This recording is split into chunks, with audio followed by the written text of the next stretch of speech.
Let me tell you about what happened 2 years ago when my life started falling apart. Back then, my daughter was just 3 years old. Because I had a busy work schedule, I didn't get to spend much time with her. So every moment I did get with her was really special. She was at that age when kids start saying meaningful words, and I treasured those moments. My wife was a stay-at-home mom, so she took care of most of the parenting responsibilities. Meanwhile, I was working 6 days a week because I had recently been promoted to a job that I wasn't fully qualified for, but paid well. On top of that, we were expecting another baby. Since my daughter started talking, it's been a lot of fun to be around her. She started speaking a bit later than other kids her age, but now she won't stop talking, and I absolutely love it. Hearing her talk reminded me why I work so hard every day to provide for my family. One Sunday evening, I was doing my favorite thing of the week, hanging out with my daughter and watching a movie together along with our 6-year-old pit bull. I really enjoy it when she comments on what she sees on TV. If there's a cat, she mentions my grandma's cat's name. If there's a dog, she shouts out the name of our pit bull. And when she sees someone who looks like me on the screen, she points and says, "Dada," which is her way of saying daddy. If she sees someone who resembles my brother, she says uncool, meaning uncle, and so on. She keeps doing this until she gets tired or falls asleep. Nowadays, most PG-13 movies have some romantic scenes, and I don't watch R-rated movies with my 3-year-old. But it's hard to find a movie without romance these days. We were watching Wonder Woman 1984, which isn't really a romantic movie. It's family-friendly, and something I can enjoy with my daughter. Plus, it has a female superhero as the main character, and I hope that empowers her as a woman and boosts her self-esteem as she grows up. Then came the part in the movie where Gal Gadot, the actress playing Wonder Woman, had a romantic scene with Chris Pine. That's when things got interesting. During that scene, my daughter said, "That's Mama and Udo." She called her mother Mama and me Dada. But who is this Udo? At first, I thought she must have misspoken. We have family members who visit often, but I've never heard her call anyone Udo before. I had no idea who Udo could be. I pondered her words for a few minutes, and then I decided to rewind the romantic scene to see if she would say Udo again. And sure enough, she said Udo once more. I turned to her and looked into her innocent, beautiful eyes. Softly, I asked her, "Who is Udo?"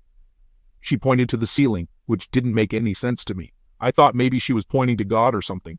To test it further, I played a different movie with a romantic scene to see if she would react the same way. And to my surprise, my daughter said the exact same thing. It made me wonder if she was trying to tell me something, but I had no idea what it could be. Who is Udo became the biggest mystery for me at that time. Some people may argue that you can't trust what children remember or say, and I would usually agree with that. However, around that time, I read a news story about a 3-year-old who remembered their past life and even identified their murderer. Children can sometimes have a special wisdom, especially at that age. I know that story was about reincarnation, and my situation was different because it happened in the present. Still, it had a deep impact on me, and the uncanny similarities in age and the recent encounter with that story made me believe that children were oracles. It was such a surreal situation, and the biggest mystery for me was figuring out who is Udo. I couldn't possibly ask my wife about Udo because she might lie to me. Back then, I had complete trust in my wife and expected nothing but honesty from her. Speaking of my wife, she was born in the Middle East and came to America with her family as a teenager. She was raised as a Muslim.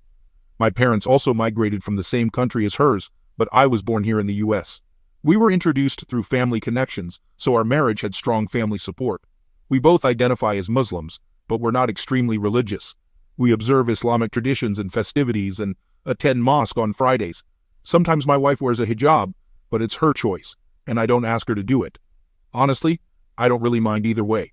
She's 26 years old and I'm 32. She's studying psychology in college, and before we started a family, she worked as a high school teacher. We decided together that she should become a stay-at-home mom and take care of the children. As for me, I work as a financial manager, and I'm relatively young for such a position at a big bank. We moved into our current apartment about 7 months ago because I received a promotion and had to relocate. It came with a significant pay increase of over $40K. Now that we know the background, let's continue. I remember putting my baby to sleep that night and still pondering over who Udo could be. I never thought about confronting my wife because honestly, accusing her of something so serious without any evidence would be foolish. Besides, my wife was an amazing partner in every way. She was obedient, took care of household chores, cooked delicious meals, and we had a healthy bed life. There were no red flags whatsoever. So why would I accuse her of having an affair just because my daughter saw a movie scene and mentioned Mama and Udo? It seemed like a far-fetched idea. I don't know who Udo is, and it could very well be just a figment of my daughter's imagination. Accusing someone without solid proof is a serious matter, and once spoken, it can't be taken back. My next step is to find out who Udo really is. Even though the thought of my wife having an affair with Udo tormented me, I completely forgot about it the next day and carried on with my usual routine. Fast forward 2 months, it had been 9 months since we moved to our new apartment. One day, we were walking our dog at a community park near our place. It was me, my daughter, my wife, and our dog. Suddenly, we crossed paths with a man who was also walking his dog, coming from the opposite direction. The interesting thing was that my dog seemed to recognize his dog right away.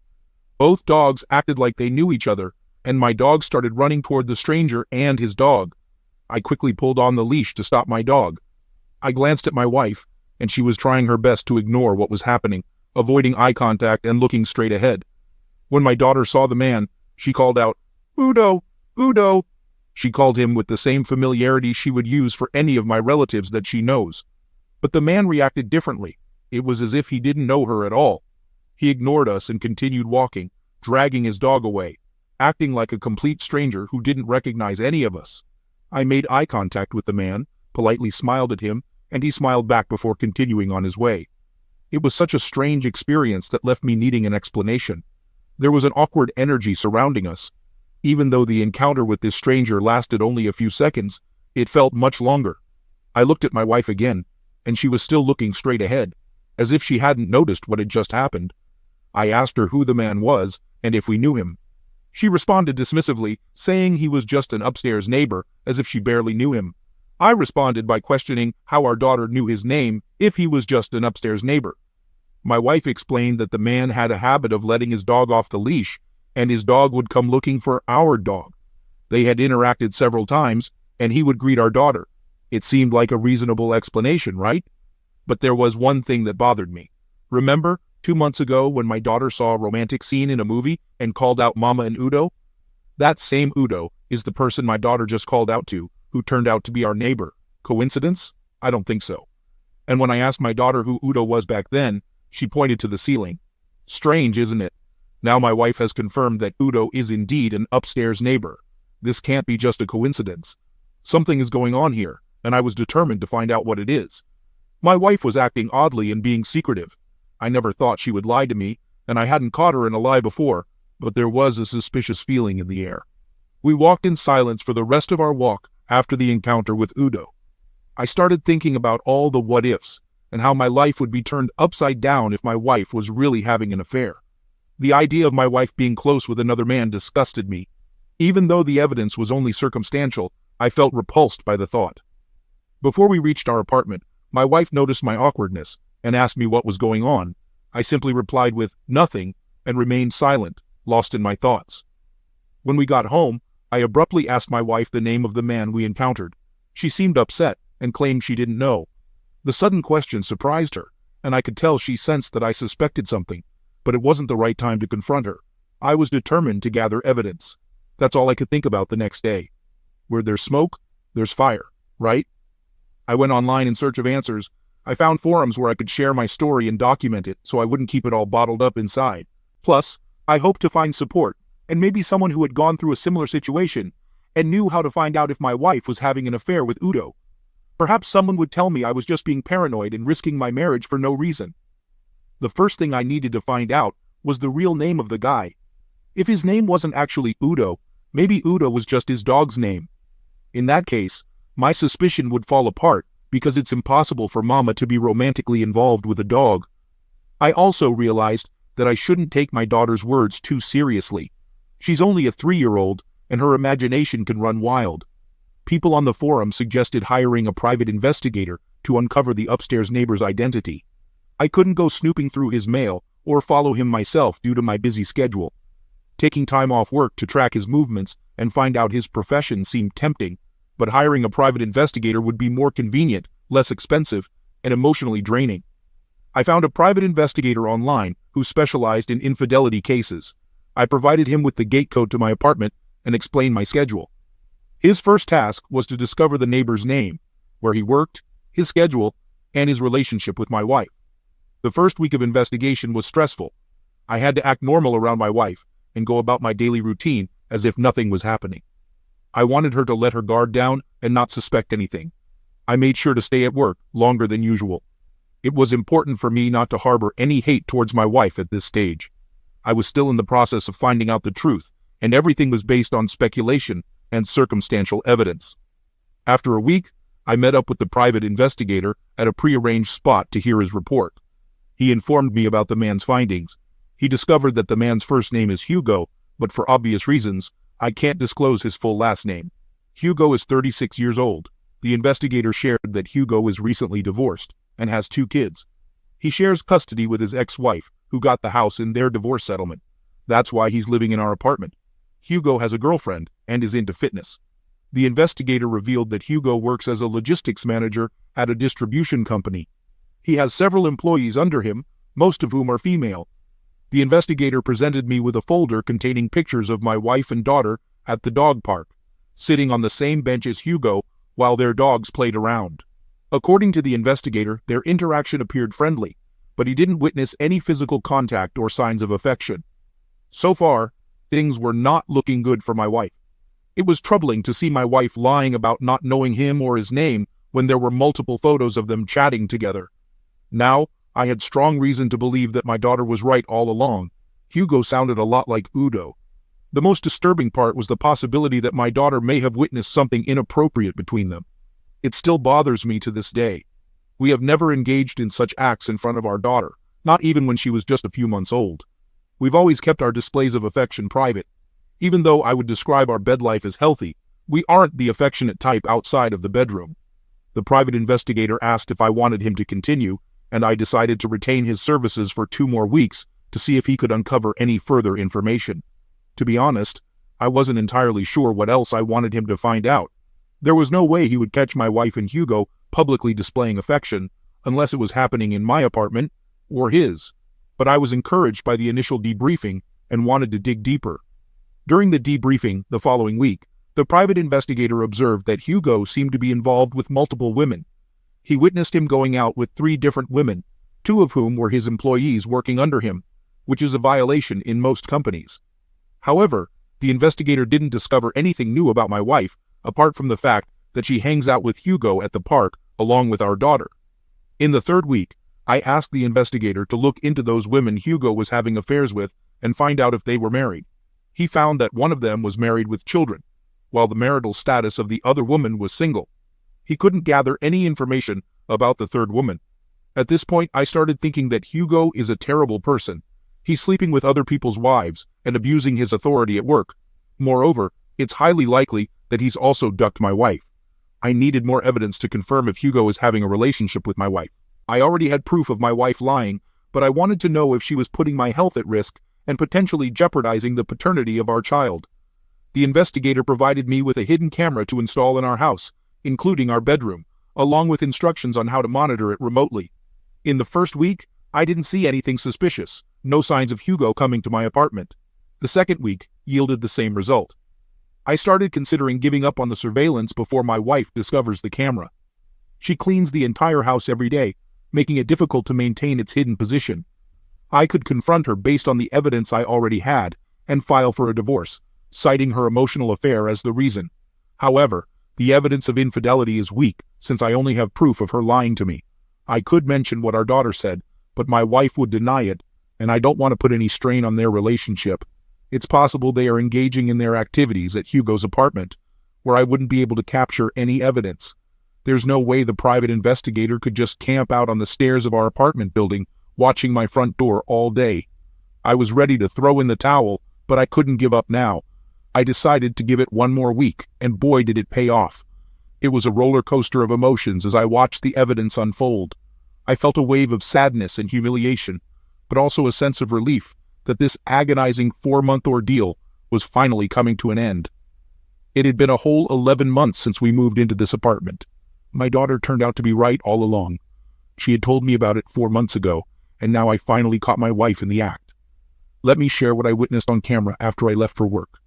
My wife took our daughter out for a walk with the dog, and when they returned, they were accompanied by Hugo. Hay entered my apartment together with the dogs. Hugo followed behind my wife, and my daughter was in front of her. Then, I saw Hugo come up from behind and embrace my wife, caressing her and kissing her neck. Then she turned around, and they began passionately kissing each other. The only thing keeping them apart was her 6-month pregnancy, which could potentially be mine or Hugo's. This conclusive evidence gave me the confidence to confront her. Their encounter didn't escalate beyond kissing and touching. Eventually, they separated, and he left. It deeply hurt me to see how she repaid my love and commitment. I treated her with respect, never laid a hand on her in anger, and provided for all her needs, yet she couldn't remain faithful or give me the loyalty I deserved.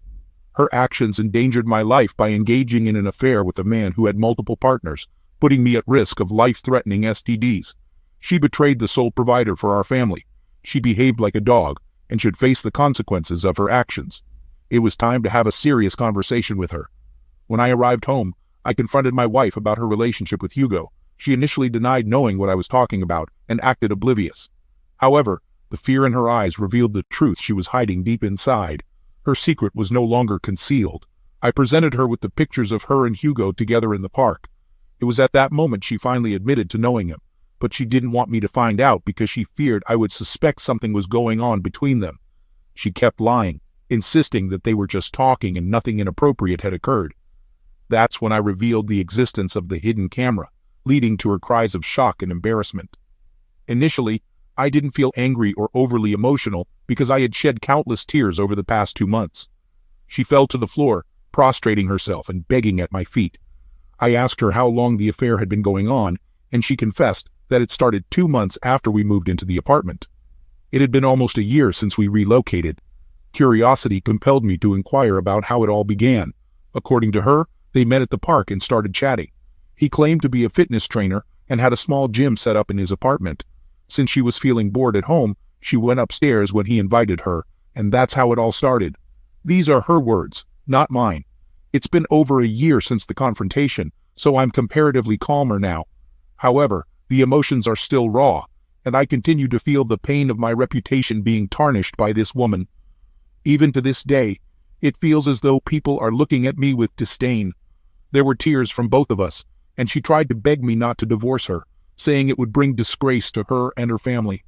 In her presence, I called her parents and shared everything she had done. I was certain that her dad would deal with her before I did if he got hold of her, because she had disrespected his family too. That's what I admire about the old school guys back home.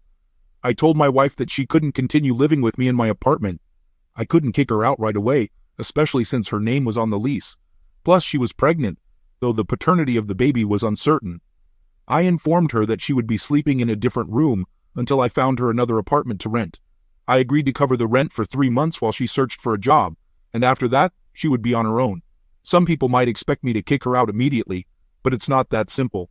I need her to take care of our daughter until I find a babysitter. I can't afford to miss work or lose focus because I have a lot of responsibilities, you know. At that time, I didn't know who the pregnancy belonged to, so it was a complicated situation. 2 days later, I helped her find a new apartment and had her sign the divorce agreement. We didn't want to spend too much on lawyers, so we opted for mediation. We were married for 5 years, and she stayed at home for 4 of those years. She earned significantly less than me when she was working. According to the divorce agreement, I was supposed to pay her alimony for 1.5 years. She couldn't go back to her parents or other family members because she was ashamed of what she had done. Pretty much everyone who knew her also knew the reason for our divorce. As for Hugo, we later discovered that the other woman he was involved with also had a boyfriend. So, we shared evidence of their affair with her boyfriend, the co-worker's husband who had kids, and the boyfriend of the other woman who didn't work with Hugo. They all received copies of the proof of their infidelity. We also contacted the HR department and sent them the pictures. We didn't need to remind them that he had violated company policy by sleeping with his subordinates. Fortunately, the company he worked for had a policy against that, and he was eventually fired. I had never really spoken to Hugo before, except for exchanging smiles during the dog walks. But once I was determined, I worked hard and spent a lot of money to ruin his life. just as he had ruined mine. He ended up unemployed and had to move out of that apartment. I'm not sure if he knew I was the one behind it all. I'm sure my ex-wife must have told him something. About 6 months after my daughter informed me about her mother and Hugo, my ex-wife gave birth. Even though we weren't living together, I went to the hospital to check if the baby was mine. Hugo is Hispanic, and people from my country have a similar complexion, so the baby could easily pass as mine. We decided to do a paternity test, but the results wouldn't be available until the next day. No one was there for the delivery, except me. It was different from when our daughter was born, and the whole village was at the hospital. Everyone has pretty much turned their back on her. Her last months of pregnancy were filled with regret and despair. I was only there because there was a chance the baby could be mine. She pleaded for mercy and begged for forgiveness while on the delivery bed, right up until she went into labor. She was relieved to see that I was there. Well, I sent Hugo a letter from the hospital, letting him know that he had a baby. And guess what? He never showed up. Months later, my ex-wife told me that he only started showing interest when she put him on child support. Now, my ex-wife works full-time and leads a difficult life, earning a wage similar to that of a high school teacher. I don't know if I would call it difficult, but compared to her life before, it's definitely challenging. I have full custody of my daughter, even though our divorce agreement stated shared custody.